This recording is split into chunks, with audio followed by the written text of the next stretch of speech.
for as many days as I've spoken about the challenges with the writing process, with getting this novel done, the countless videos I've made where I've been at a certain point in the story and struggled.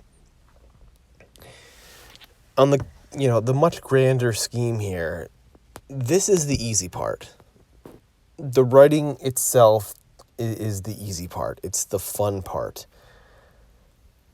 People have asked me, I've said, just in a private message, they've been like, oh, wow, you've got over, I think it was like back when I was like around day 200, wow, you've written every day for 200 days. That must be hard. And I've mentioned to them that, for the most part, it's been pretty easy.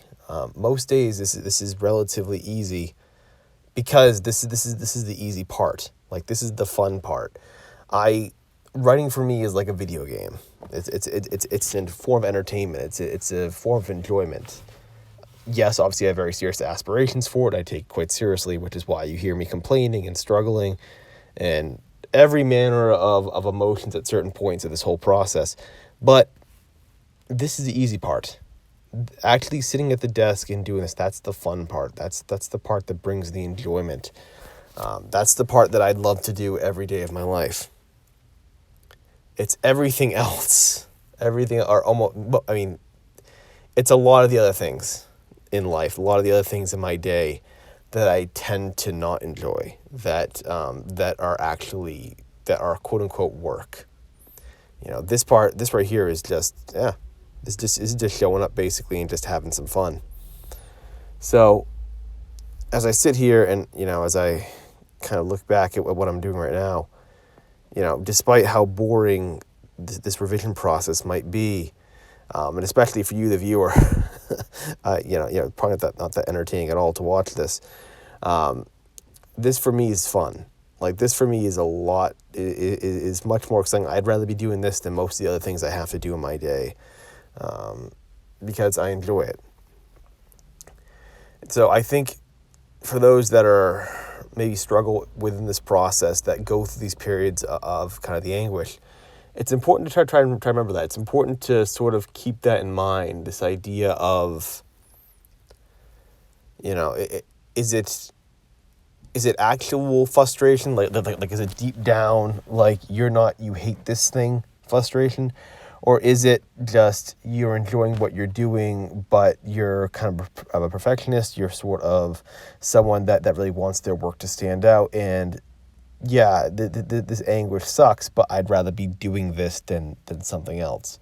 Because if that's your answer, if you dig down and that's how you feel, then you're on the right track. You're awesome. And because writing is sort of an infinite game, you can basically write for almost your entire life. You'll eventually get it. If you have that, I believe if someone has that attitude towards writing, where your periods of struggle and your frustration tend to be more surface level, and if deep down you still love the process, you're going to win, because the time basically is kind of on your side in a sense. It might take a long time. It might be a lot of periods. It might take a while. I mean, I started this process, 7-8 years ago, and I have not gotten a book published yet. So it takes time, but eventually I do think you'll win if you can enjoy it, if you can truly love what just the process of actually putting words down, of creating this world in your head and finally translating it to someone else to finally read.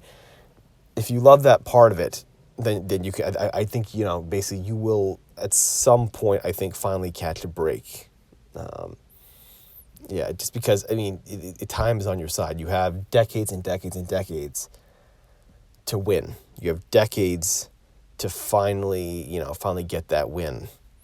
And one win makes up for a lot of losses. I mean, if you can get a single W, like if you get that one book published, that makes up for a lot of days where you struggle with that keyboard. That makes up for a lot of hours where you were just anguishing over sections. That makes up for a lot of books that never got published. A lot of books that you trunked. If you trunk 4 books and that 5th book is the one that you get published, that's a lot. That's a big win. That win is worth those 4 those 4 trunk books, at least to me. At least to me, that's worth it. Yeah, so I'm going to leave it off here. I'll be back tomorrow. As far as an update on the novel, we're going steady here. We're heading steady. I'm already thinking of querying this thing early now, like, just because I'm reading what I've written, and it's looking strong. It's sounding strong. It's reading really well. I'm wondering if maybe January is too far off. Maybe I should start querying a little earlier now. I don't think I will. I think I'm going to stick to that commitment of not querying until January. But I don't know. Like, things are going at this point really, really well. And, I mean, there's not a whole lot to fix here. I mean, there's that new section I wrote that needs to have some passes done. But, I mean, that won't take 3 months for me to just do several passes of that ending. And the section I'm working on right now, yeah, there's some things that need to be, again, there are fixes here. I still need to do probably at least a couple more passes. But again, it's not going to take 3 months to do these passes. Not at this point, not kind of at this level of where I'm at. So we'll see. But basically, once I do these passes, I send them off. I don't do beta readers. I guess that's one thing, just now that I'm kind of riffing here. I don't do any kind of beta readers or early readers or anything like that. I have a critique group that reads my work. That's basically it. So a small critique group of writers that I know, that I trust, that are very intelligent and well-informed. But that's basically it. I don't debate. So for me, it's like once a story is readable, once it's at the point where I am satisfied and I think that it has a chance of basically catching an agent's eye, it's getting sent off. It's getting sent off. That's just my process with it. But yeah, looking at it now, I'm feeling strong. Like I said, maybe this thing gets sent off before January. Maybe we're gonna find out. But that's it for today. I will see you all tomorrow.